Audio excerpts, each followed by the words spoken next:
Innal hamdalillah nahmaduhu wa nasta'inuhu wa nastaghfiruh wa na'udzu billahi min syururi anfusina wa sayyiati a'malina may yahdihillahu fala mudhillalah wa may yudlil falan tajida lahu waliyyan mursyida.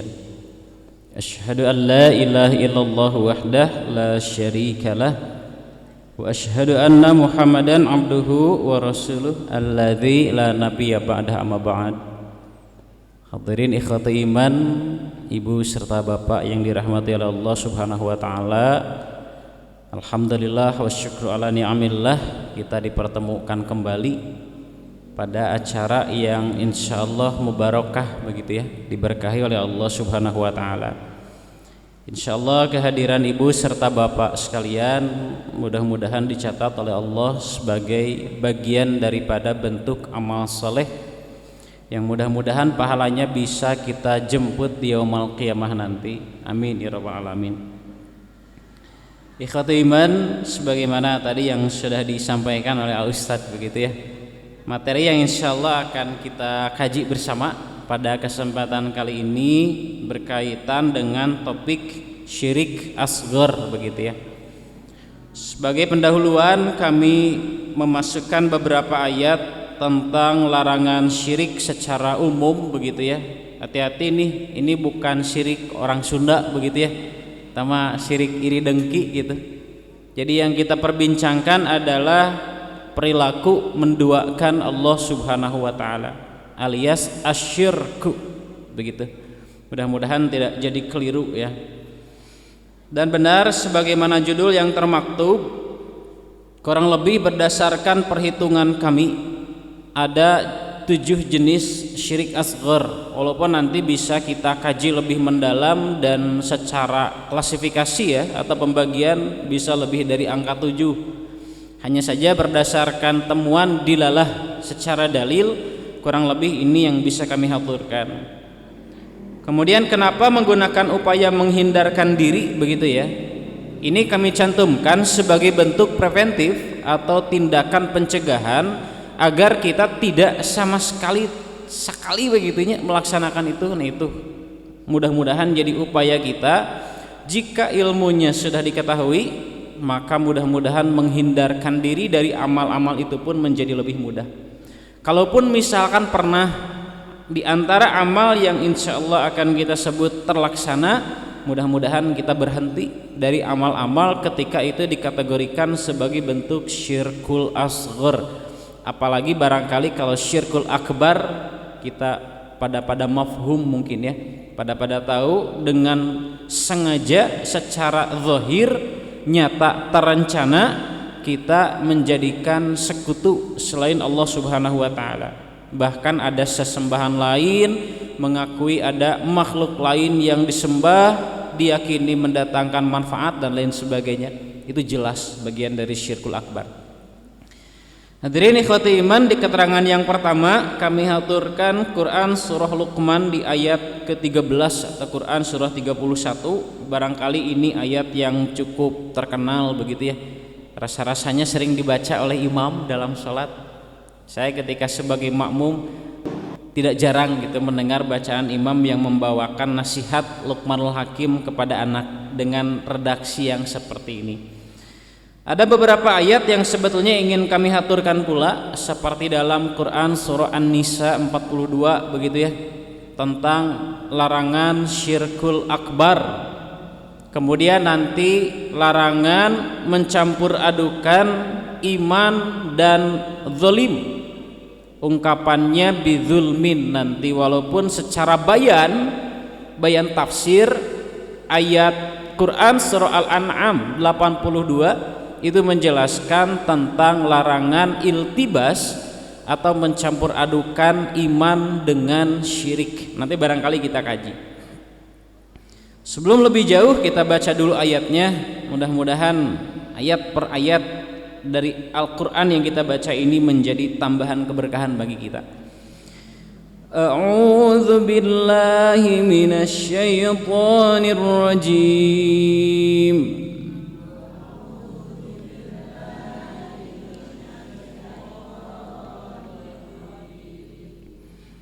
وإذ قال لقمان لابنه وهو يعظه يا بني لا تشرك بالله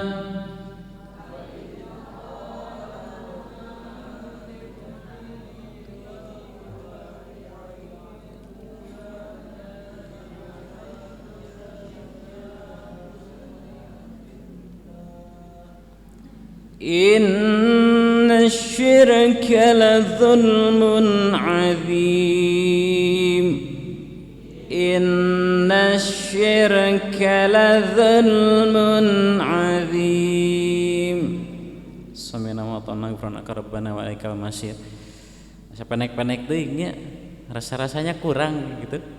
Insyaallah kalau kaitan dengan membaca Al-Qur'an, mudah-mudahan kerinduan kita tidak akan pernah terobati begitu ya.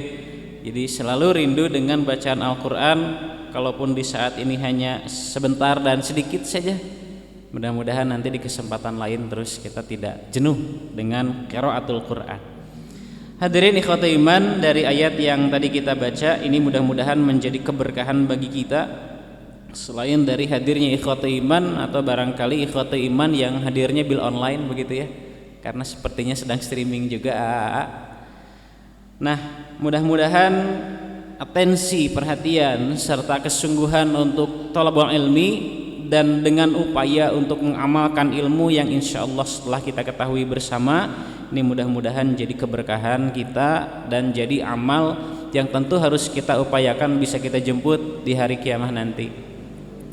Ayat yang tadi kita baca dalam Quran surah Luqman ayat 13 ini bermula dari interaksi nasihat intern keluarga yang kita maklum banyak tafsir tarbawi ya, tafsir yang berkaitan dengan pendidikan yang mengambil tentang konteks nasihat interaksi komunikatif antara Luqmanul Hakim dengan anaknya. Jadi langsung eyes to eyes gitu begitu ya, mata ke mata, individu ke individu, dari hati ke hati begitu. Nasihat dari ayah kepada anak yang diantara isinya berkaitan dengan ya bunayya la tusyrik billah. Ya anak king, mungkin kalau dalam bahasa kita karena ya bunayya adalah panggilan khusus kesayangan. Mungkin tadi ya kalau orang Sunda bilangnya anak king alias anak kuring yang begitu disayangi, nepi ka deudeuh dan lain sebagainya. La tusyrik billah, janganlah engkau menyekutukan Allah Subhanahu wa taala. Inna syirka la zulmun azim, karena sesungguhnya syirik atau mempersekutukan Allah itu adalah kezaliman yang sangat besar. Nah, ayat ini sebetulnya menjadi jawaban daripada Quran surah Al-An'am 82 ketika para sahabat mempertanyakan antara, katakan saja larangan tidak boleh iltibas atau mencampur adukan antara iman dan zalim. Kalau kita lihat nanti di ayatnya, barangkali ada yang bawa Al-Quran silahkan bisa di cross check ya, kalau keliru nanti diingatkan. Di Quran surah Al-An'am 82 Allah Subhanahu wa taala memfirmankan walladzina amanu walam yalbisu imanahum bidzulmin. Nanti ada kalimat itu. Ayatnya khabariyah, sebetulnya ayat informasi dari Allah Subhanahu wa taala tentang karakter orang yang beriman ketika mereka tidak mencampur adukan antara iman dengan kezaliman. Ini tuh barangkali secara irisan pernah disampaikan begitu ya di pertemuan sebelumnya, walaupun tidak khusus tentang ayat tersebut. Tapi kemudian bidzulmin ini difahami oleh para mufassir yang tafsir ayatnya Quran surah Luqman ini yang tadi kita baca. Artinya kalau bidzulmin pada Quran surah Al-An'am dimaknai secara umum, maka siapa di antara kaum mukminin yang tidak melaksanakan kezaliman sedikit pun? Ada tidak kira-kira? Ada mukmin yang bersih dari kezaliman? Kadang-kadang dalam konteks yang kecil-kecil saja gitu ya. Kita makan permen gitu, asar ada hampang gitu tak, kan ada pecahan kecil gitu dari plastik, sak jual di mana wae gitu tak. Nah yang seperti itu tuh kan bentuk wad'u syai'i fi ghairi mahallihi, menempatkan sesuatu bukan pada tempatnya, dan itu zalim secara umum. Para ulama memberikan definisi zalim dengan kalimat yang general seperti itu, artinya segala tindak tanduk amal yang menempatkan sesuatu bukan pada tempatnya, zalim bukan. Itu sebuah kezaliman. Misalkan masjid menyediakan tempat penyimpanan sendal, kemudian setelah kita tahu disimpannya di handap gitu, dan rasa-rasanya lebih cepat begitu ya, padahal kita tahu ada tempat penyimpanan sendal misalkan. Yang seperti itu menempatkan sesuatu pada tempatnya tidak, khawatir kita sedang melakukan kezaliman. Artinya bahkan dalam taraf-taraf yang kecil yang mungkin kadang kita tidak sadar, secara keilmuan bisa jadi kita tahu tapi mungkin terlalu kecil gitu untuk diperhatikan, nah bisa jadi tetap ada kezaliman. Oleh karenanya menurut para ulama, walam yalbisu imanahum bidzulmin, itu dengan kata-kata yang ini sebetulnya di akhir ayat ke-13, inna syirka ladzulmun azim, bukan kezaliman secara umum, karena para sahabat pun keberatan ketika turun ayat ini. Tapi zalim yang dimaksud oleh Allah Subhanahu wa taala sebagai satu di antara karakter orang yang beriman, itu tidak mencampur adukan antara iman dan syirik sebagaimana ayat ini. Karena syirik yang dilakukan mempersekutukan Allah itu adalah zalim yang sangat besar. Makanya zulmun azim dengan kasta tertinggi itu adalah mempersekutukan Allah Subhanahu wa taala. Nah, hadirin ikhwati iman, belum lagi kita lihat kepada ayat 42 kalau tidak salah atau 48 gitu. Quran surah An-Nisa itu, innallaha la yaghfiru ayyushraka bihi. Kan itu ada ayatnya. Jadi Allah Subhanahu wa taala tidak akan mengampuni siapapun yang menyekutukan Allah, wa yaghfiru maduna dzalika liman yasha. Dan Allah akan memberikan maghfirah bagi siapapun yang Allah kehendaki daripada selain mempersekutukan Allah Subhanahu wa taala. Sampai saya lihat di beberapa mufasir yang ringkas begitu ya, seperti tafsir Bid-Dirayah yang disusun oleh tafsir Al-Madinah Munawwarah. Ini dikelola oleh kalau tidak salah Markaz Tahfidzul Quran di bawah naungan Profesor Imad Hufid di Madinah. Nah, beliau mengungkapkan bahwa yang dimaksud dengan wa yaghfiru maduna dzalika liman yasha itu adalah potensi kesempatan dari Allah bahwa dosa-dosa besar yang pernah dilakukan manusia selain syirik itu bisa diampuni walaupun pelakunya belum bertaubat. Sampai seperti itu ungkapan yaghfiru maduna dzalika liman yasha. Nah, liman yasha ini potensi dari Allah bahwa walaupun orangnya belum bertaubat, tapi Allah teh nyaaheun misalkan karena sebab ada amal soleh yang lain. Nah, dia bisa diampuni, mungkin diampuni oleh Allah, ada maghfirah walaupun orangnya belum bertaubat kepada Allah. Tapi jika syirik begitu ya, menyekutukan Allah, mau dia belum bertaubat, kalaupun sudah bertaubat tetap harus diimbangi dengan kesungguhan, intensitas, artinya tidak sekali. Jangan sampai tergoda lagi dengan syirkul akbar. Nah, ini tuh begitu sangat kita hati-hati di dalamnya. Artinya kalau berkaitan dengan syirik akbar, hati-hati, karena kalau umpamanya kita pernah melakukan dan tidak bertaubat, itu tidak ada kesempatan sama sekali untuk diampuni Allah. Jika tidak salah ya, Imam Az-Zahabi itu pernah menyusun kitab namanya Al-Kabair. Itu di dalamnya kurang lebih terkandung sekitar 76 jenis dosa besar. Nah, artinya dosa besar tertinggi yang disebut dengan asyirkul akbar, yang di bawahnya seperti umpamanya membunuh, kemudian berzina, itu kan bagian dari syirik besar atau bagian dari dosa besar, tapi ketika dilaksanakan tetap potensi untuk diampuni oleh Allah itu masih tersedia selain daripada menyekutukan Allah Subhanahu wa taala. Maka hadirin ikhwati iman, apabila kita lihat berdasarkan ayat-ayat tersebut, baik di ayat yang termaktub di sini begitu ya dalam Quran surah Luqman, kemudian tadi di Al-An'am juga, kemudian di An-Nisa, begitu kita harus berhati-hati terhadap menyekutukan Allah Subhanahu wa taala. Tapi kan yang kita kaji jenis syirkul asghar, berarti bukan syirkul akbar, begitu kan? Nah, asghar pun itu adalah di antara jenis syirik, begitu. Jadi jangan sampai kita terlena gitu ya, atau merasa jadi tahqir, merendahkan, syirik yang akan dikaji mah syirik-syirik yang kecil. Kecil-kecil pun syirik. Tapi kan syirik-syirik pun kecil, cina. Jangan mempertimbangkan kecil dan besarnya, tapi lihatlah bahwa ini adalah di antara ciri menyekutukan Allah Subhanahu wa taala. Nah, inilah menurut hemat kami kenapa kemudian ayat yang dibahas adalah tentang syirkul akbar, padahal yang dikaji secara spesifik atau khusus itu adalah berkaitan dengan syirkul asghar. Maka ikhtiyati kita, kehati-hatian kita untuk menjauhkan diri, menghindarkan diri dari berbagai syirik, baik yang jelas syirkul akbar atau yang kecil-kecil nih. Yang kecil-kecil ini syirkul asghar yang mampu menggerogoti amal soleh daripada hamba-hamba yang beriman. Kita coba lihat di keterangan selanjutnya. Ini berkaitan dengan hak Allah terhadap hambanya, begitu pula sebaliknya.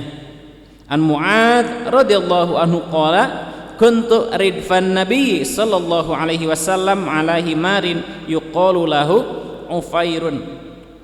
Aku suatu waktu pernah membonceng di belakang Rasulullah sallallahu alaihi wasallam. Nanti sebagian riwayat menyebutkan Mu'adz yang membonceng, sebagian riwayat lagi nanti menyebutkan seperti ini.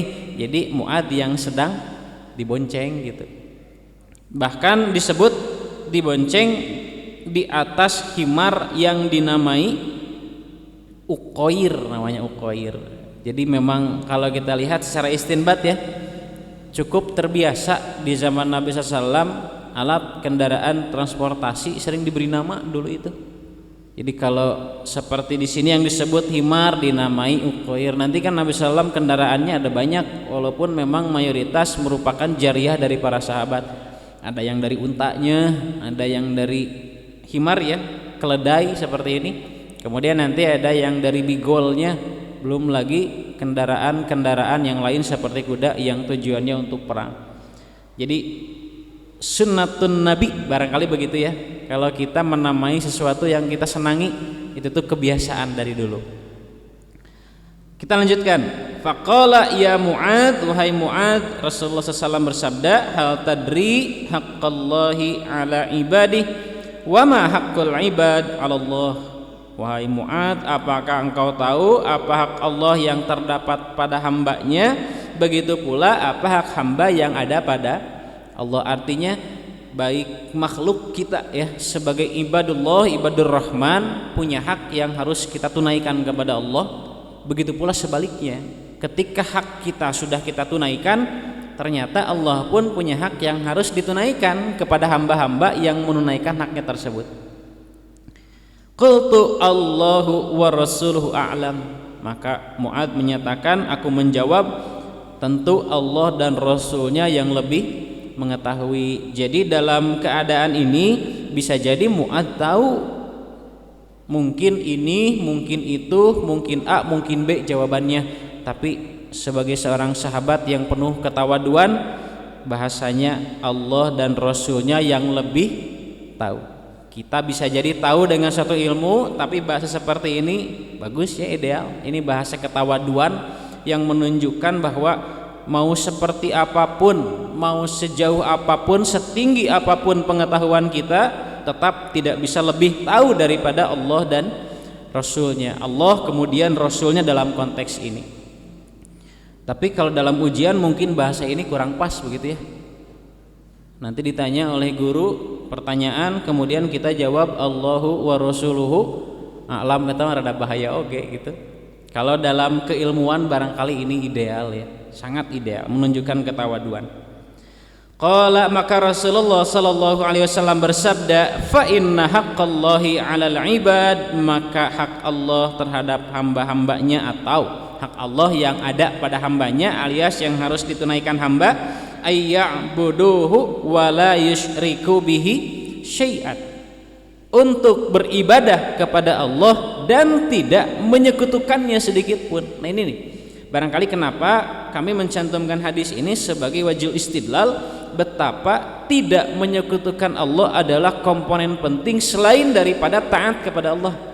Makanya di Al-An'am 82 yang tadi, karakter orang yang beriman yang ulaika lahumul amnu wa hum muhtadun, keamanan dunia dan akhiratnya dijamin. Kan bukankah kita yang selalu berdoa Rabbana atina fid dunya hasanah wa fil akhirati hasanah wa qina adzabannar. Kan kita selalu memohon tiga itu. Ingin dunia kita diberi kebaikan oleh Allah, ingin akhirat kita diberi kebaikan oleh Allah, ingin agar di akhirat nanti kita dijauhkan dari siksa neraka. Itu tuh selalu menjadi komponen yang kita idam-idamkan. Tapi ketika pada diri kita iman, ibadah, muslim, mukminin ternyata diimbangi dengan syirik, maka khawatirnya jaminan keamanan tadi jadi tidak ada. Bahkan dalam Al-An'am 82 yang tadi, selain dari al-amnu, Allah pun memfirmankan muhtadun ya. Wahum muhtadun itu adalah ciri diantara orang-orang yang diberi hidayah. Nah hadirin ikhwati iman, maka tidak cukup hanya dengan beribadah saja kepada Allah. Kita terus berupaya kalimat yang kita lafalkan begitu ya, kemudian gerak-gerik yang kita lakukan, seluruh amal yang kita torehkan itu seluruhnya diniatkan untuk beribadah kepada Allah Subhanahu wa taala. Tapi ternyata harus ada upaya lain, yakni membersihkan diri dari menyekutukan Allah Subhanahu wa taala. Nah, ini ungkapan ayya'buduhu wa la yusyriku bihi syai'an itu adalah takaran terkecil. Sekecil apapun jenis syirik, kita menyekutukan Allah itu begitu dilarang. Artinya kalau ini adalah hak hamba yang harus ditunaikan hamba begitu ya terhadap Robnya, kita beribadah tapi ada sedikit saja syirik, oh berarti hak kita belum benar kita laksanakan. Apabila telah terpenuhi wa haqqal ibadi 'ala Allah, selanjutnya hak hamba yang terdapat pada Allah alias yang akan Allah tunaikan, alla yu'adziba man la yusyriku bihi syai'an. Janjinya, ini janji Allah. Inna wa'dallahi hak. Kan kalau janji Allah kan tidak ada yang tidak ditepati begitu ya. Dan Allah akan menunaikan hak bagi hamba yang sudah menunaikan haknya, yakni Allah tidak akan menyiksa siapapun hamba yang tidak menyekutukannya sedikit pun. Faqultu ya Rasulullah, maka aku bertanya, wahai Rasulullah SAW, afala ubasyiru bihin nas, boleh tidak kalau kabar gembira ini saya informasikan kepada orang-orang? Qala, Nabi SAW menjawab, la tubasyirhum, janganlah engkau menyebarkan kabar gembira ini, fayattakilu, khawatirnya mereka akan berpasrah saja alias hanya akan bersandar pada ini, ibadah tidak menyekutukan Allah, cukup seperti itu, salamat. Nah khawatirnya cukup sampai di sana. Padahal kan ibadahnya terus begitu ya, tetap harus konsisten, harus dawam, harus serius, baik yang wajibnya belum lagi yang sunat-sunatnya. Kemudian upaya untuk tidak menyekutukan Allah dengan syirkul akbar, belum lagi nanti memperhatikan urusan asyirkul asghar yang kecil-kecilnya. Nah khawatir ini tidak disampaikan, tapi kan hadisnya tercatat ya secara riwayat, sehingga kita tahu, kita maklum bahwa ini adalah seperti perjanjian antara kita sebagai hamba-hamba Allah dengan Al-Khaliq Allah Subhanahu wa taala. Nah selanjutnya ikhwati iman yang dirahmati Allah Subhanahu wa taala, ini barangkali contoh pertama di antara yang 7 yang akan kita kaji. An Amrin an Mahmud bin Labid, dari Amr dari Mahmud bin Labid, anna Rasulullah sallallahu alaihi wasallam qala, bahwa sesungguhnya Rasulullah SAW bersabda, inna akhwafa ma akhafu alaikum, sesungguhnya apa yang paling aku khawatirkan di antara sekian banyak kekhawatiran begitu ya, itu adalah asyirkul asghar. Itu bagian dari kekhawatiran Rasulullah SAW pada umatnya. Jadi jangan kira syirik-syirik pun kecil. Jadi jangan tahqir, jangan merendahkan dengan amal-amal maksiat yang notabene seperti tidak ada catatan pahala yang jelas. Kan kalau kita melakukan dzunubul kabair seperti yang disusun oleh Imam Az-Zahabi itu di kitabnya Al-Kabair, seperti jelas kita itu harus bertaubat, harus meminta maghfirah dari Allah. Kalau amal-amal yang kecil paling oge. Ya kecil-kecil kalau terus dilaksanakan kan bisa menjadi gunung begitu ya. Itu yang perlu kita khawatirkan. Kalaupun kecil terus harus kita hindarkan diri daripada maksiat-maksiat walaupun kecil. Qalu, para sahabat bertanya, wa masyirkul asghar ya Rasulullah, apakah yang dimaksud gerangan dengan asyirkul asghar atau syirik yang kecil tersebut? Qala, maka Rasulullah SAW beliau bersabda atau beliau menjawab, ar-riya'u, itu adalah riya. Kada sanes nami jalmi teh ieu amal ya, berkaitan dengan ro'a yara ru'yatan. Isim fa'il diantaranya adalah riyaan, orang yang melakukan amal ukhrawi tapi punya maksud duniawi, ingin dilihat oleh orang, ingin disaksikan oleh orang, maka yang demikian adalah satu di antara ciri riya. Nah, yang dikhawatirkan ini sebagaimana kekhawatiran yang tadi disebut ya, paling aku khawatirkan. Jadi begitu khawatirnya Rasulullah SAW pada umatnya terdapat amal-amal ini.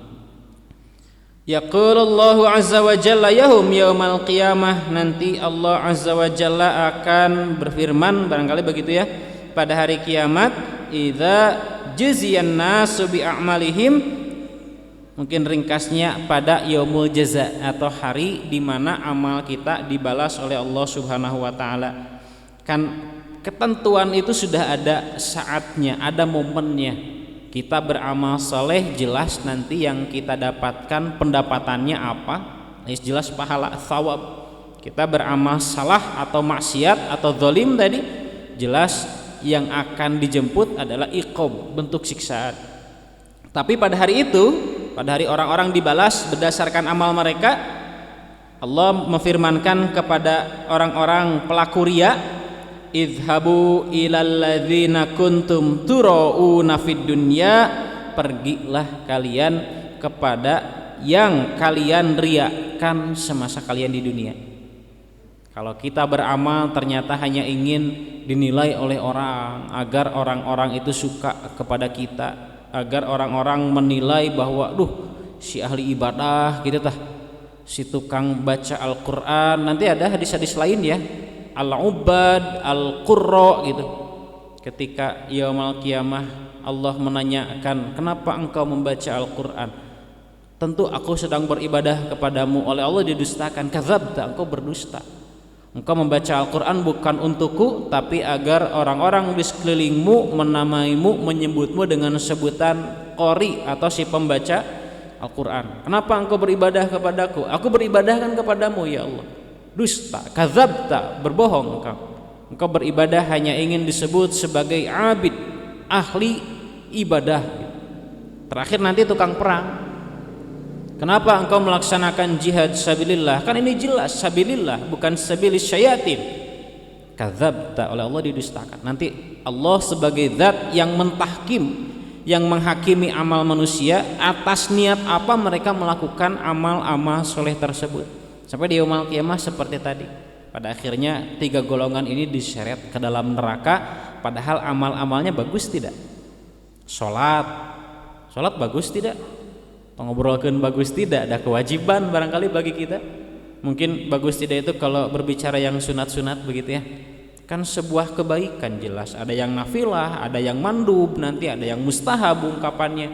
Apalagi seperti qiyamul lail kan, yang punya pahala khusus, bahkan disebut seutama-utamanya, seafdal-afdalnya sholat setelah sholat fardu adalah sholat qiyamul lail, sampai seperti itu. Membaca Al-Quran, kemudian jihad fisabilillah, bukannya ini adalah hal-hal mulia, tapi ketika niatnya melenceng, naudzubillahi min dzalik. Ini ya barangkali ada ancaman dari Rasulullah Shallallahu Alaihi Wasallam bahwa perlakuan orang-orang seperti ini di yaumul qiyamah oleh Allah, mereka tidak bisa menuntut apa-apa. Makanya tadi di muqaddimah saya sampaikan, mudah-mudahan keberkahan kita, pahala dari amal soleh kita bisa kita jemput di yaumul qiyamah, dan itu bisa dijemput apabila ibadah yang kita laksanakan kita lakukan dengan niat ikhlas karena Allah Subhanahu wa ta'ala. Karena kalau niatnya karena yang lain, kan tadi dari Allah, idhabu ilal ladzina kuntum turauna fid dunya, kenapa meminta pahala kepadaku? Coba minta sana kepada orang-orang hal-hal duniawi yang engkau melakukan ria itu karena mereka. Hal tajiduna indahum jazaan, apakah sudah atau akan kalian dapati pada diri mereka adanya balasan atau pahala-pahala gitu. Kalau orang beramal karena ingin disukai, diberikan like gitu, mungkin sampai subrek gitu subscribe, khawatir ya, walaupun amal-amal yang seperti itu kan tidak dipastikan riya sebetulnya, tapi amal yang dilakukan secara zahir itu begitu membuka potensi untuk menghadirkan riya dan sum'ah. Nanti satu lagi di hadis yang selanjutnya ya, seolah dalam hadis ini itu Allah tidak melarang orang beramal karena riya, hanya sok we rasakeun, nanti rasakan saja di yaumul qiyamah dikala orang beramal ikhlas karena Allah, mereka akan diberi balasannya, nah ini pahalamu dan seterusnya. Tapi orang-orang yang riya nanti di yaumul qiyamah, kenapa minta kepadaku? Mintalah kepada orang yang engkau riya karena mereka. Ada enggak pahala atau balasan dari mereka?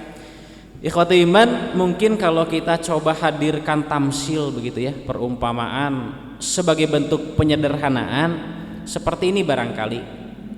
Ada kita sebagai penjahit nih misalkan ya, bukan penjahat, kita penjahit, tukang ngejahit baju begitu ya, celana mungkin dan sebagainya.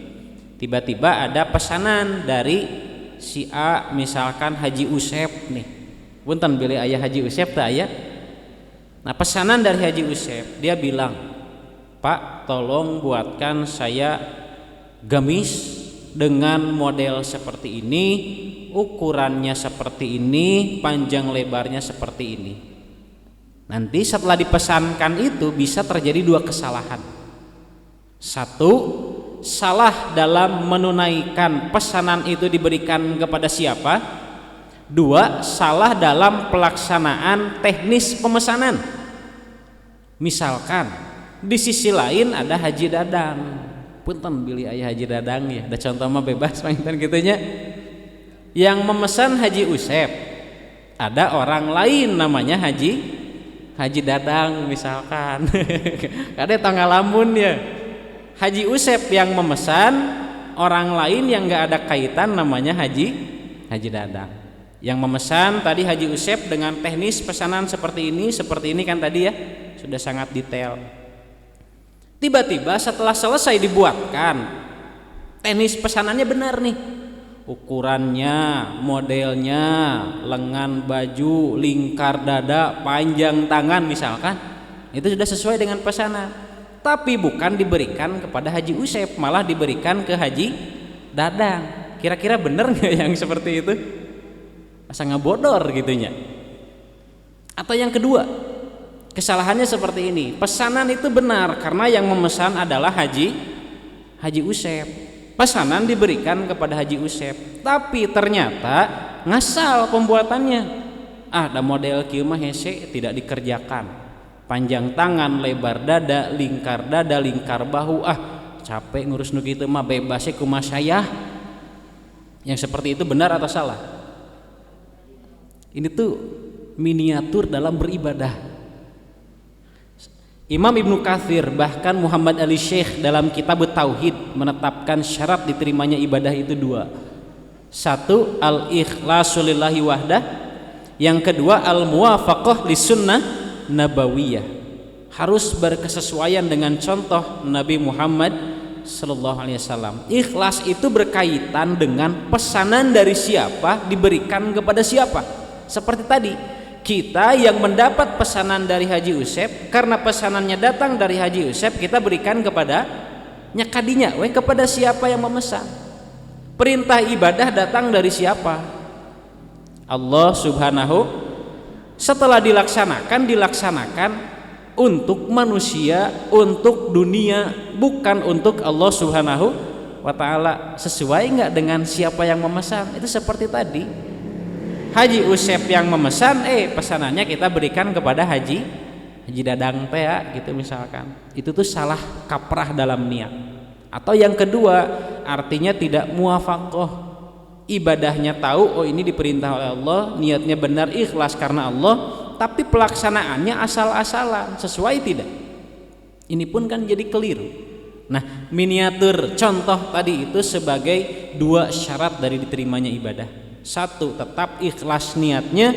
Yang kedua, caranya pun tidak boleh asal-asalan. Khususnya dalam ibadah ta'abbudiyah mahdiyah harus mengikuti sunnah Nabi Muhammad sallallahu alaihi wasallam. Nah, hadirin ikhwati iman, maka di keterangan ini seolah Allah Subhanahu wa taala, saya yang memesan, pesanannya diberi ke orang lain, kok upahnya minta ke saya? Haji Usep pesan, ini mesin yang tadi nih, Haji Usep pesan, pesanannya kita berikan ke Haji Dadang, tapi kita minta upah bayaran dari Haji Usep. Kira-kira kumaha tah? Lieur teu asa muter-muter pengennya. Mungkin kalau kata Haji Usep itu mintanya ke sana, saya yang pesan tapi kok diberikan kepada orang lain, nah upahnya minta ke saya. Seperti ibadah pun kurang lebih demikian. Kalau kita niatnya tidak ikhlas, ini yang Allah firmankan, idhabu ilal ladzi kuntum turauna fid dunya. Bahkan di hadis selanjutnya, qala Nabi sallallahu alaihi wasallam, ghairahu fadanautu minhu fasami'tuhu yaqul. Ini menunjukkan tidak ada redaksi selain yang ini, begitu ya. Kalau Nabi SAW bersabda, man samma'a samma'allahu bihi. Siapa yang sum'ah dalam beramal, ya Allah akan membiarkan sum'ah yang dia lakukan. Atau dalam tarjimnya disebutkan nanti Nabi SAW atau Allah Subhanahu wa taala akan menjadikannya terkenal dengan sum'ahnya.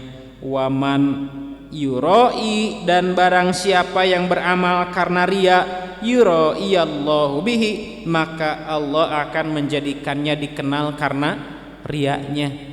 Seolah di hadis ini kalau mau beramal tidak ikhlasnya mangga silahkan saja, tapi rarasakeun nanti di yaumul qiyamah. Na'udzubillahi min dzalik. Ini tuh seperti bukan ancaman, tapi sesungguhnya ini ancaman yang nyata, begitu ya.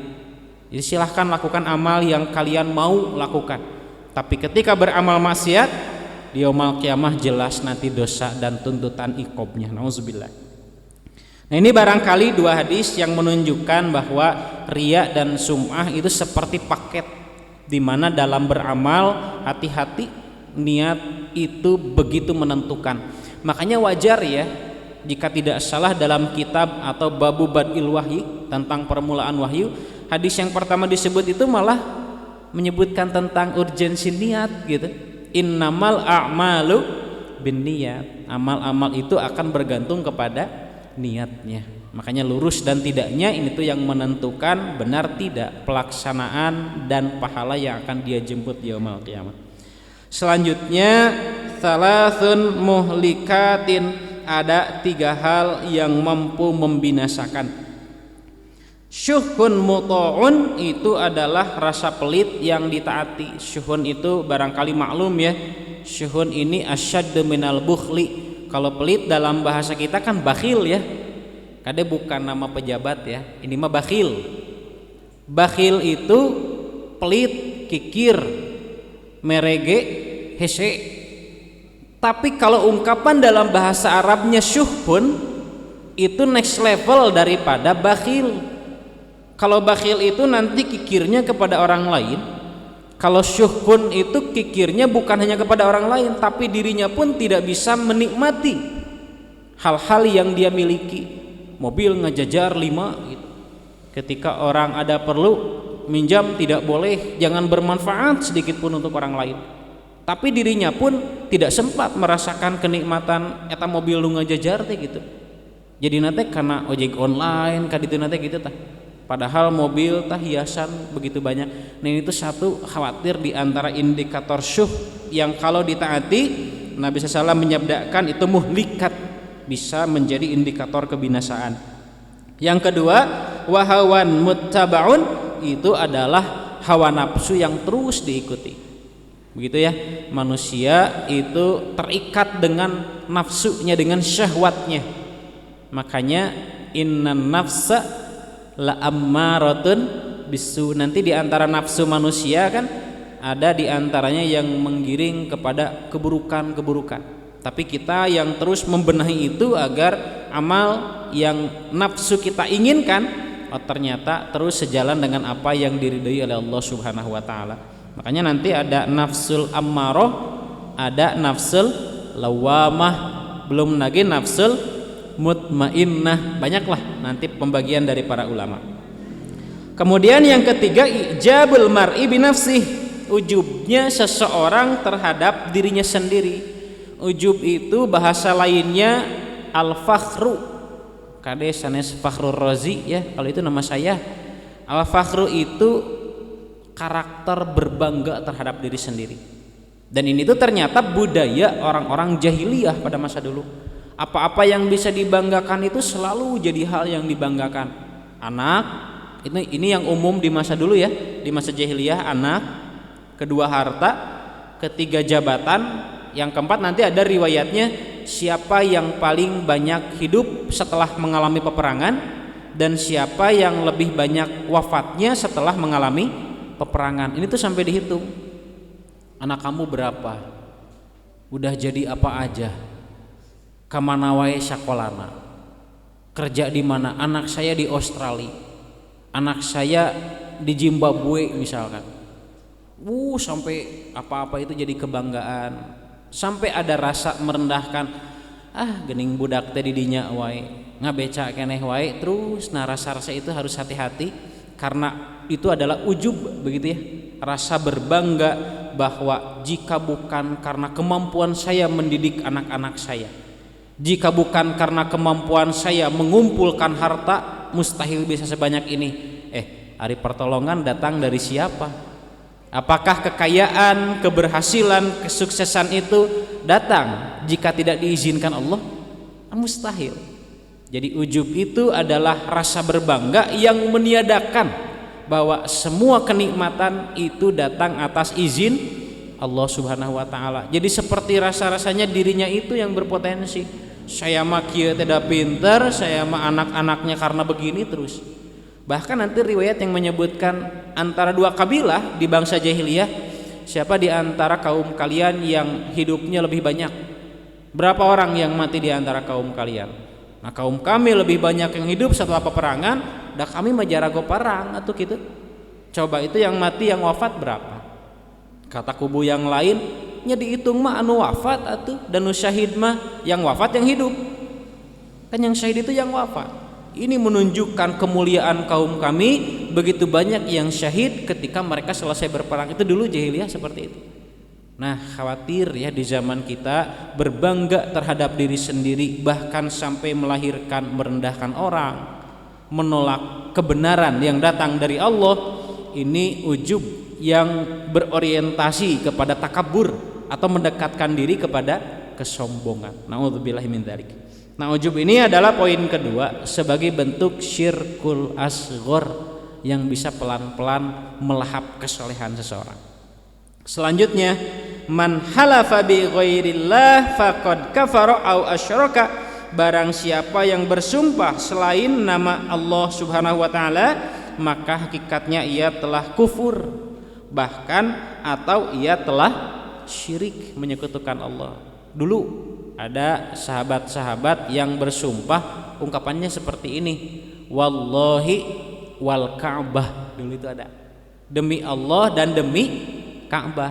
Kalau di kita ada nggak? Wallahi wa rasulih, gini kayak gitu. Demi Allah, demi Rasulna, gini kayak gitu. Itu hati-hati itu. Kalimat yang seperti bagus begitu ya, menunjukkan kredibel yang makin meningkat, kepercayaan yang makin meningkat, tapi justru itu menunjukkan ketidakpercayaan, seperti begitu ingin dipercaya bahwa dirinya tidak sedang berdusta gitu. Dan yang fatal, kenapa jika bersumpah selain atas nama Allah itu bisa dikategorikan kufur atau syirik? Karena mensejajarkan antara Allah dengan makhluknya.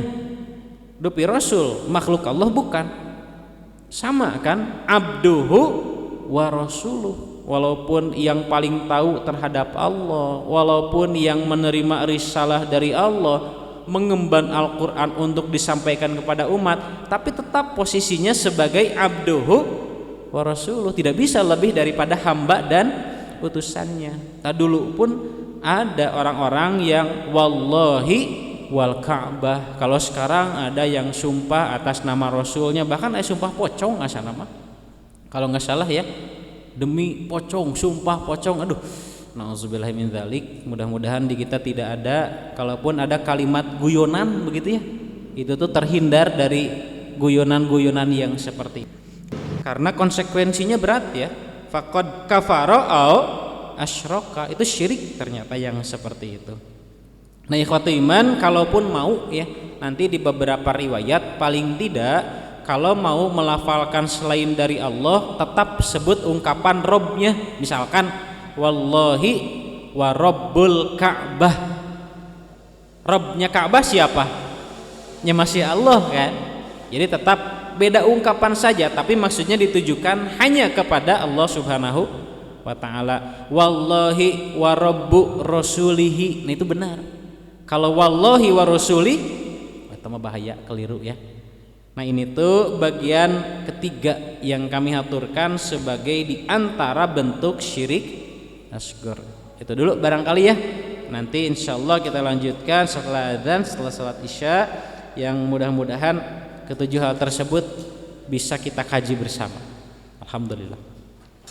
Hadis yang terakhir atau yang dari bawah begitu, di bagian depan ya, berkaitan dengan siapa yang bersumpah selain atas nama Allah. Jadi orang yang bersumpah demi Allah dan mensejajarkan Allah dengan makhluknya, apalagi ya dengan secara khusus bersumpah selain atas nama Allah saja, itu bagian dari bentuk kekufuran atau satu di antara bentuk menyekutukan Allah Subhanahu wa ta'ala.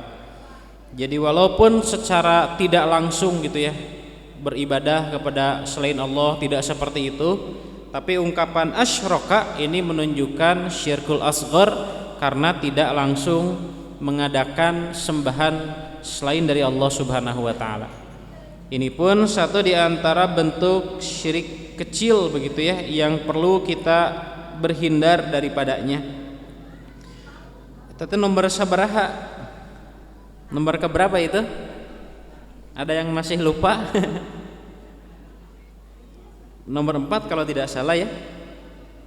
Kemudian selanjutnya yang barangkali masih sama sebetulnya ya, ada kalimat yang biasa dilafalkan, bahkan ungkapan ini sampai terdapat riwayatnya. Orang-orang di Indonesia begitu, orang-orang Sunda kadang bilang seperti ini, kalau bukan karena si anu gitu tah. Suka ada ucapan seperti itu. Misalkan kalau bukan karena dokter, wah pasti saya sudah meninggal misalkan. Kalau bukan saya diselamatkan oleh polisi misalkan, pasti saya sudah celaka. Karena itu tah. Hati-hati ungkapan seperti demikian ya, karena nanti ada hadis riwayat Abu Hatim, dan qadarullah saya lupa mencantumkan hadis itu di sini. Dan itu termasuk diantara syirik. Falaulallah walaula fulan gitu. Kalau bukan karena Allah dan karena si fulan, misalkan karena tadi ya, apa karena profesi atau seseorang yang disebut secara nama, itu tuh bentuk mensejajarkan Allah dengan makhluknya. Sama seperti tadi, mungkin ungkapannya bersumpah yang tadi ya, selain atas nama Allah, demi Allah dan demi apa saja makhluknya lah pokoknya, apakah Ka'bahnya, apakah Rasulnya, apakah malaikatnya gitu ya, atau bahkan makhluk seperti manusia, barang dan lain sebagainya. Kalau mau tadi solusinya Rabbul makhluk, makhluk yang disebut apa, sebut Robnya dulu, dan pasti itu Allah Subhanahu wa ta'ala. Seperti dalam ungkapan lain kalau tidak salah ada sumpah Nabi dengan ungkapan walladzi nafsu Muhammadin biadihi, itu ada ya, demi zat yang jiwa Muhammad itu ada padanya. Siapa yang memegang jiwa Rasulullah SAW? Ya pasti Allah begitu. Nah, itu dipersilahkan. Nah, hal lain yang tadi barangkali yang kelima ya, ucapan laulallah walaula fulan, kalau bukan karena Allah dan karena si fulan. Hati-hati. Jadi dalam bahasa Arab kata sambung wa begitu ya, karena Allah dan nah itu ya, dan karena si fulan, wau dalam bahasa Arab wa gitu ya, dan dalam bahasa Arab itu punya fungsi yajtami'ul amroin, menggabungkan dua urusan yang disebut pertama dan kedua. Sehingga kalau disebut bukan karena Allah dan kalau bukan karena si fulan, sedang mensejajarkan, menggabungkan antara Allah dan makhluknya. Ini pun sama. Nanti hal lain barangkali apa disebut di sini. Nah, ini nih, coba di keterangan yang selanjutnya di belakang ada hadis yang pangais bungsu di sini.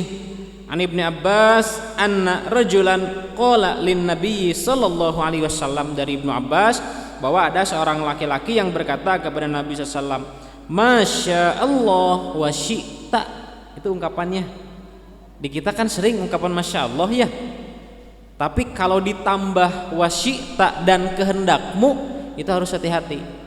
Makanya kalaupun mau ungkapannya Masya Allah thumma syi'ta, nanti beda lagi nanti.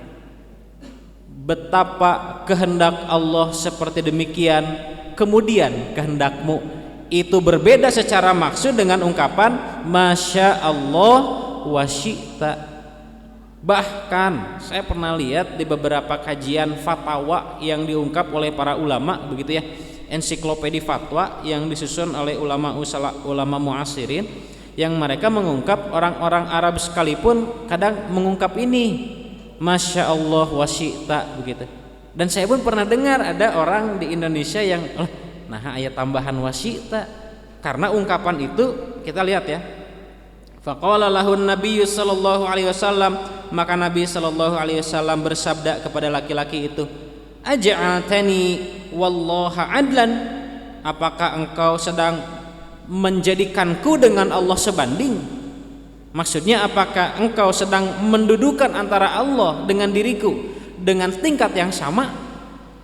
Bal Masya Allah wahdah, tapi cukup ucapkan Masya Allah. Kan di kita sering tuh ungkapan itu sekarang terada terkenal, Masya Allah tabarakallah gitu tah. Itu tuh kalimat yang bagus memang ya, silahkan kita pilih, tapi hati-hati kalau ada tambahan wa syi'ta. Jadi ketika Allah berkehendak itu namanya masyiatullah, jangan disatukan dengan kehendak manusia seperti ungkapan wa syi'ta.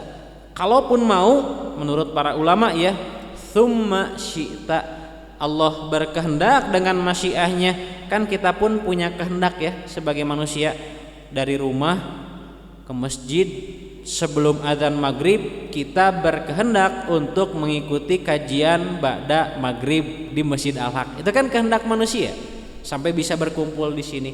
Tapi jika disejajarkan dengan kata sambung wau, itu khawatir kita seperti sedang ja'altallah wa ja'altana adlan, menjadikan Allah dengan diri kita seperti sebanding. Nauzubillah min dzalik. Ini tuh kata-kata yang seperti tidak seberapa barangkali ya dalam ucapan keseharian, tapi khawatir jika ini dasarnya seperti sedang mensejajarkan Allah dengan makhluknya. Mau kita meninggikan diri makhluk kepada Al-Khaliq, salah. Mau menurunkan derajat Allah, Al-Khaliq diturunkan sejajar dengan makhluk, itu pun keliru gitu. Makanya tetap tidak bisa dan hati-hati gitu ya dengan kata-kata, jangan sampai keluar ungkapan yang seolah kita mensejajarkan Allah dengan Rasulnya. Itu yang kelima barangkali. Nah selanjutnya hadis innar ruqa wat tamaim wat tiwalah syirkun. Ini pun insyaallah cukup rada terkenal ya. Ruqyah, tamimah, tiwalah adalah syirik, sampai secara tekstual ya disebut dengan ungkapan syirik. Jika ruqyah memang cukup debatable di kita, sampai berdasarkan hemat kami ruqyah itu ada dua jenis. Satu ruqyah tauhidiyah, yang kedua ruqyah syirkiyah.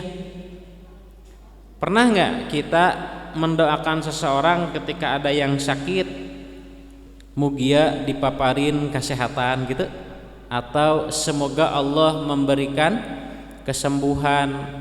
Itu tuh sebetulnya ruqyah. Begini, kalau ada orang sakit harus didoakan, harus diobati. Didoakan, diobati. Kalau yang normal ya sakit mah diobatan begitu ya. Tapi kenapa kita mendoakan dengan rasa sugesti yang mudah-mudahan lahir kekuatan mental, yang dengan kekuatan mental itu mampu menyembuhkan fisik yang sedang sakit. Nah, kata ruqyah diambil secara kebahasaan dari roko yarqi ruqyatan, artinya naik. Kalau orang sakit diobati bukan dengan obat tapi dengan sugesti kata-kata, itu artinya ruqyah. Maka kita pun dalam keseharian Allahumma robban nas begitu ya, atau dalam bahasa Sunda gitu, mugia dipaparin kesehatan sabihari, itu tuh kan kalimat. Nah, ternyata itu adalah ruqyah tauhidiyah. Kenapa tauhid? Karena Malak Jibril pernah meruqyah Nabi SAW dengan doa yang tadi, Allahumma robban nas mudhibal ba's, dan seterusnya. Nah, adapun ruqyah syirkiyah itu tadi diantaranya dengan menjadikan bacaan tertentu sebagai digantungkan, disimpan, ditempel. Nanti dengan ini kalau ada bacaan ini di rumah tidak akan dimasuki setan. Setan akan terbirit-birit, lari tunggang langgang. Itu tuh hati-hati, yang demikian namanya tamimah. Jadi kalau misalkan, kalau sekarang mungkin saya pernah lihat di mobil-mobil ada bacaan asyhadu alla ilaha illallah, gitu-gitu, atau Allahumma shalli ala Muhammad, salawat kalau tidak salah. Apakah yang demikian tamimah? Belum tentu. Kita lihat, kalau yang menempelkan stiker di kendaraan itu punya keyakinan dengan stiker ini kemanapun kita pergi, kapanpun kita berangkat, pasti kita akan selamat. Nah, baru itu tamimah. Begitu ya. Jadi kalaupun ada sesuatu yang ditempel, digantung, dan ternyata dirasa punya kekuatan supranatural begitu, nah itu adalah bentuk tamimah. Adapun tiwalah, kita lihat hadis terakhir di sini. Qalu ya Aba Abdurrahman, mereka bertanya, sahabat-sahabat bertanya, wahai Abu Abdurrahman, hadhir ruqa wa tamaim, mengenai ruqyah dan tamimah, qad arafnaha, sungguh kami telah mengetahuinya. Famat tiwalah, maka apa yang disebut dengan tiwalah? Qala, maka Ibnu Mas'ud menjawab, syai'un yasna'uhun nisa, itu adalah sesuatu yang dibuat oleh para wanita, yata'ajjabna ila azwajihinna, agar suami-suami mereka makin nempel kayak perangko. Nah, itu tuh hati-hati. Jadi kalau ada jampe, kalau di kita ya pelet gitu tanya, bukan peleter tapi ya kalau eta mah pay letter gitu. Pelet, bacaan-bacaan sumpah serapah yang tujuannya agar si suaminya nempel, enggak lirik-lirik perempuan lain gitu, setia sama istrinya, enggak diambil pelakor misalkan. Nah, itu tuh bagian dari bentuk tiwalah tadi namanya. Dan sesuai dengan sabda Rasulullah SAW, ruqyah, tamimah, tiwalah adalah syirik, bentuk mempersekutukan Allah Subhanahu wa taala. Itu yang keenam. Eta masa kelompok begitu ya, karena kita lihat redaksi hadisnya mengelompokkan antara ruqyah, tamimah, dan tiwalah. Nanti terakhir ada satu lagi yang tidak tercantumkan di sini, ungkapannya tatoyur. Nanti tatoyur, bahkan sampai ada hadis ya, riwayat Abu Daud, yang Rasulullah SAW menyabdakan sampai 3 kali, at-tiyaratu syirkun, at-tiyaratu syirkun, at-tiyaratu syirkun. Tiaroh atau dalam bahasa kita prakteknya namanya tatoyur, itu adalah bagian dari syirik. Wa ma minna illa walakinnallah yudhibuhu bitawakkul. Pada diri kami, kata para sahabat, itu insyaallah sudah tidak ada dan Allah menggantinya dengan tawakal. Tatayur itu kalau kebiasaan jahiliyah dulu upaya menggantungkan nasib kepada burung. Namanya tatayur. Kenapa kan burung toyrun begitu ya? Menggantungkan nasib kepada burung. Jadi we tatayur gitu amalnya. Kalau sekarang misalkan kita melihat cuaca, waduh mendung, wah pasti mah nanti rezeki niaga kita tidak akan mulus begitu. Nu kayak gitu-gitu tah, menggantungkan nasib kepada selain Allah Subhanahu wa taala itu hukumnya haram. Haram begitu ya. Sama dengan mungkin kalau di orang itu ada angka sakral gitu ya, angka 13 katanya. Sampai kalau punya ruangan 13 ruang ke-13-nya nanti dinamai dengan nomor yang selanjutnya, entah 14 atau 13 begitu ya, lupa lagi itu. Jadi angka-angka tertentu yang dianggap sakral karena mendatangkan kesialan itu dalam agama kita tidak ada. Nasib kita hanya tergantung Allah Subhanahu wa taala dan kita sebagai manusia hanya bisa berikhtiar saja. Jadi kalau melihat cuaca mendung, ya siap-siap hujan mah barangkali biasa ya, namanya manusia. Tapi jangan sampai berpikir apalagi berkeyakinan bahwa aduh bisnis kita nih tidak akan mulus, di jalan cilaka dan lain sebagainya. Jangan. Tawakal adalah upaya menyerahkan hasil akhir kepada Allah diiringi dengan usaha dan ikhtiar. Itu insyaallah. Hadirin ikhwati iman, itu barangkali mudah-mudahan lengkap ya 7 yang kami sebut di sini sebagai diantara jenis syirik asghar. Karena syirik asghar ini nanti dalam riwayat lain atau secara umum syirik itu akan menyebabkan habitat a'maluhum, amal-amal soleh yang dilaksanakan itu terus digerogoti ya sedikit demi sedikit sampai ketika bertemu dengan Allah di yaumul qiyamah, ya Allah pahala saya mana? Habis ternyata. Nauzubillahi min dzalik, ketika ternyata habisnya disebabkan karena syirkul asghar. Barangkali kalau kita coba runut lagi ya. Yang pertama riya dan sum'ah, mungkin itu ya. Riya dan sum'ah satu paket, bagian dari syirkul asghar jelas. Kemudian yang kedua apa? Ada yang masih ingat? Ujub, begitu ya. Betul. Ujub atau terlalu bangga dengan diri sendiri sampai merasa bahwa kemampuan itu hanya datang atas kemampuannya. Jadi Allah teh di mana posisinya? Ditiadakan. Nah, ini yang khawatir. Kemudian yang ketiga apa? Itu halfun bi ghairillah atau yaminun bi ghairillah, ketika orang bersumpah selain atas nama Allah Subhanahu wa taala atau mendampingkan sumpah kepada Allah dan sumpah kepada makhluknya. Kemudian yang selanjutnya itu menyebutkan ungkapan Masya Allah wa syi'ta atau kehendak Allah yang disejajarkan dengan kehendak manusia. Itu pun khawatir ya, mensejajarkan, mensepadankan antara Allah dan Rasulnya. Kemudian yang selanjutnya adalah berkaitan dengan yang tadi mungkin ya, ungkapan laula fulan, itu dalam riwayat Abu Hatim juga ada laula fulan, laulallah wa laula fulan, kalau bukan karena Allah dan bukan karena si fulan, itu keliru, hati-hati. Kalaupun kita mau menyatakan kalaulah bukan karena Allah kemudian bukan karena ikhtiar si fulan, itu insyaallah lebih menyelamatkan. Tapi tetap kalau tindakan ikhtiati karena Allah saja semata. Kita mungkin berterima kasih begitu ya kepada orang yang menyelamatkan kita dari kesempitan, dari kesulitan, kesusahan, tapi tetap yang Maha menolong adalah Allah Subhanahu wa taala.